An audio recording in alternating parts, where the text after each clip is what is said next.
Balik na ako sa kwarto. Ito ako nagtatambay pag ano. Opo! Ipakita sa... pakainan!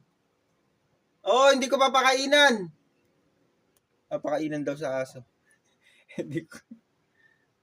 Mana-mana lang. Dito ako nataboy. Wala akong ginagawa.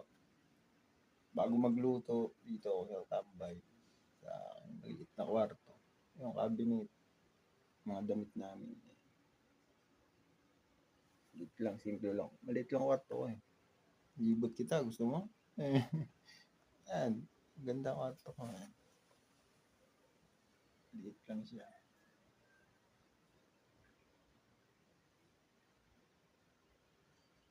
Dito kami kumakain.